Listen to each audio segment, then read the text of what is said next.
మొన్న మాజీ మంత్రివర్యులు మల్కాజ్గిరి మాజీ ఎంపీ మజాకులు చేసే మల్లన్న మైకు పట్టుకొని కాంగ్రెస్ పార్టీ మీద సెటైర్లు వేసిండు. సీఎం రేవంత్ రెడ్డి రాహుల్ గాంధీకి కౌంటర్లు ఇచ్చేసిండు, చూసినాం కదా. అయితే మా చేయి ప్రభుత్వాన్ని, మా రేవంత్ రెడ్డిని అట్లెట్లా అంటావు అని చెప్పి జూబ్లీ హిల్స్ నుంచి బండేసుకొని గాంధీ భవన్లో దిగిన బండ్ల గణేష్ అన్న మైకు పట్టిండు. మరి మల్లారెడ్డి గురించి ఏమంటాడో, ఏం కౌంటర్ ఇస్తాడో చూద్దాం. చెప్పండి బండ్లన్న. మల్లారెడ్డి గారు అంటాడు, ఆయన నిజంగా చిన్నప్పుడు నేను బర్రె గిట్ల గరిచిందో నాకు అర్థం కాదు. హవ్వా బండ్ల సార్, ఏంటి సార్ క్రమశిక్షణ గల కాంగ్రెస్ కార్యకర్త అయ్యుండి తుమ్మితే తుఫాన్ అయ్యే మల్లన్నను బర్రె గరిచింది అంటవా? దున్నపోతు నీకే చెప్తున్నా, దున్నపోతు వ్యవహారాలు చేయకు. నువ్వు గోవాలో హోటల్ కాకుంటే ఏమైనా చేసుకో. కామెడీ సినిమాలు తీసి కమేడియన్ గా వెలిగిన మీరు కామెడీ చేసే మల్లన్నను కండ్లెర్ర చేసి సీరియస్ గా తిట్టుడు పద్ధతి కాదు సార్. ఆయన పోలికనే బర్రె పోలిక అనుకుంటే కూడా ఆయన మాటలు కూడా బర్రె బ్రెయిన్ ఉందా లేదా? సారు, మీరు కూర్చున్న ఆఫీస్ ఏంది, మాట్లాడుతున్న మాటలేంది, జనాలకు ఏం మెసేజ్ ఇస్తున్నారు?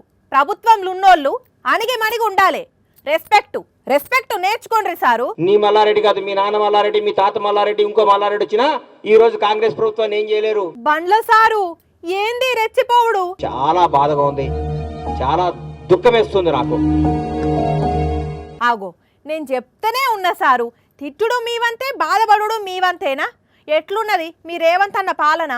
ఇంత అద్భుతంగా ఉంటుందా రేవంత్ రెడ్డి గారి పరిపాలన? మాకు తెలియదు అనుకుంటున్నారు. గర్వపడుతున్నాం రేవంత్ రెడ్డి గారి నాయకత్వంలో మేమందరం పనిచేస్తున్నందుకు. కాంగ్రెస్ కార్యకర్తగా గర్వపడుతున్నాం మేము ఈ రోజంతా. మొన్న మంత్రి పొన్నం సారు స్టేజ్ మీద అట్లా కొట్టిండు ఎందుకు సార్? నవ్వుతూ ఇట్లా కొట్టిండు. దాన్ని ఒక సినిమా చేస్తారు. ఏందండి, ప్రేమతో ఉండదా?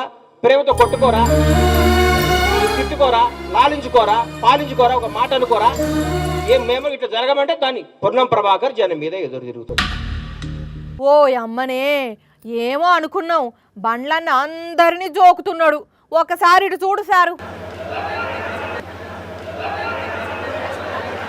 ఇప్పుడు చూసిండ్రా? ఏం చెప్పకుండా గమ్మునుంటారేంది మళ్ళా?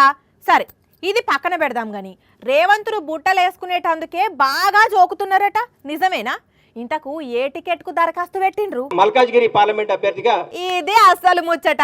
మరి మైకు పట్టినప్పుడే జనాలకు సగం అర్థమైంది. ఇంతకు మరి మీకు టికెట్ వస్తుందంటారా? పెద్దలు ఆమోదించి అనుగ్రహించి నన్ను నమ్మి నాకు టికెట్ ఇస్తే ఘన విజయం సాధిస్తా. నిజంగానే మల్కాజ్గిరి టికెట్ ఇస్తారని గిట్లా రేవంత్ సారు హామీ ఇచ్చిండా ఏంది? దూసుకపోతున్నాడు. Thank you.